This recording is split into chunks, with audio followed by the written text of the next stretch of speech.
I was obsessed with League of Legends for over a decade. I played the game damn near every day, and I loved almost every minute of it.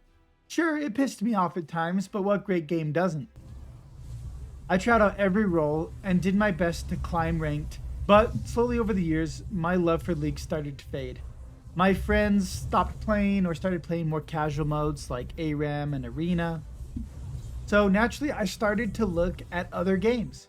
But nothing quite hooked me like League did all those years ago. That is until I found Deadlock. One night I was looking through Steam for something new to play, when I remembered a coworker had told me about Deadlock a few months ago. I heard it was a hero shooter, and honestly I couldn't be less interested. But I watched a video on it and I saw that it was actually more of a MOBA. So I decided to try it out and downloaded it that same night.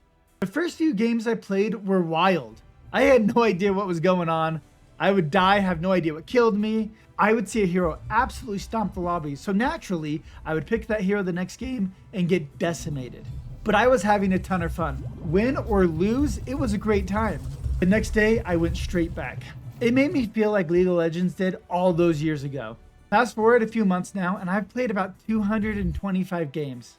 I've tried about half the roster, and I want to give my review on Deadlock, the game that made me fall in love with gaming again. First, let's talk about the heroes.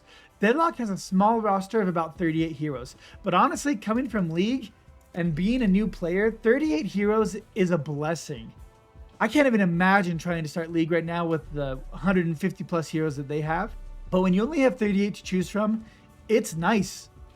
You get to learn what each hero does, and after playing a few matches, you're never going to lane against a hero that you don't know, that you don't understand. No matter how you want to play the game, there's a hero for you. If you suck at aim and you just want to focus on the macro of the game, you can play Graves. If you want to fly around the map, hardly ever touching the ground, you've got Lash or Celeste. If you want to melt the entire enemy team with one ult, you've got Seven. And if you want to play the most broken thing in all of existence, Mina is just one click away.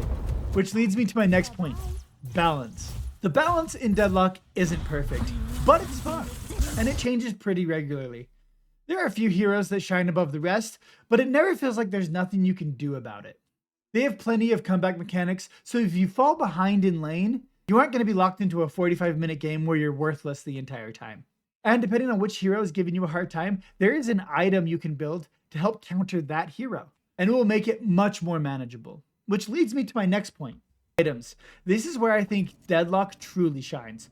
I love the items in Deadlock. They're so dynamic and interesting, and instead of just being items that just like buy this item, get these flat stats, which there are a few of those, most of the items have some condition or something that you do with them, whether that be imbuing them onto one of your spells or active items that you can use like knockdown if you're going against a flying champion that you just can't get onto, or slowing hex if Mina keeps running away from you, or you're going against another hypermobile champion. You've got disarms for gun carries. You've got curse. And if you're getting locked down by a Mo and Krill, you can always buy Unstoppable or Indomitable to help prevent some of that CC. Next, I want to talk about the map and mobility. One thing that sets Deadlock apart from most MOBAs is the dynamic map and mobility.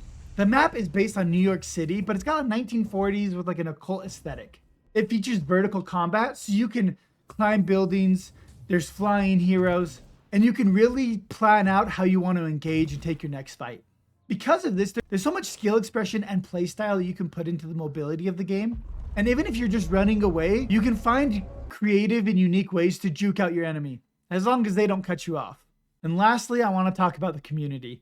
This is the first game that I poured a significant amount of hours into that has an in-game team voice chat. And at first, I was worried that it was going to be the most toxic, vile thing that I ever encountered. And sometimes it is, but honestly, that's the minority.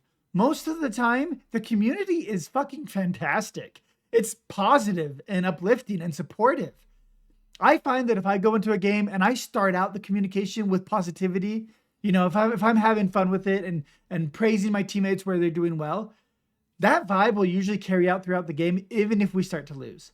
I started making Deadlock content pretty early in my Deadlock journey, and honestly, most people were just supportive there as well. Every once in a while, I have to deal with a troll or two, but most people have just been giving me good feedback, positive reinforcement, and, you know, just really quality advice. I stream and people come in and they just give me tips, things that have helped me become a better Deadlock player. And that's something that I'm just not used to in MOBAs. In most MOBAs, especially League of Legends, you just get flamed if you don't know everything about the game. Now, Deadlock is new, so that probably helps it out a bit, but that's not the community. Most of the time, if you let somebody know you're new and you're still learning, they're just going to try to help you out. So if you've been thinking about playing Deadlock, do it. Jump in, play a few games, see how you like it. It will take a few games to get a hang of it, to kind of figure out what's going on. But I promise the payoff is huge and it's worth it. So if you enjoyed this video, please subscribe. It means the world to me. Throw out a like. If you disagreed with anything I said, feel free to leave it in the comments below. My name is JMO, and I will see you in my next video. Peace.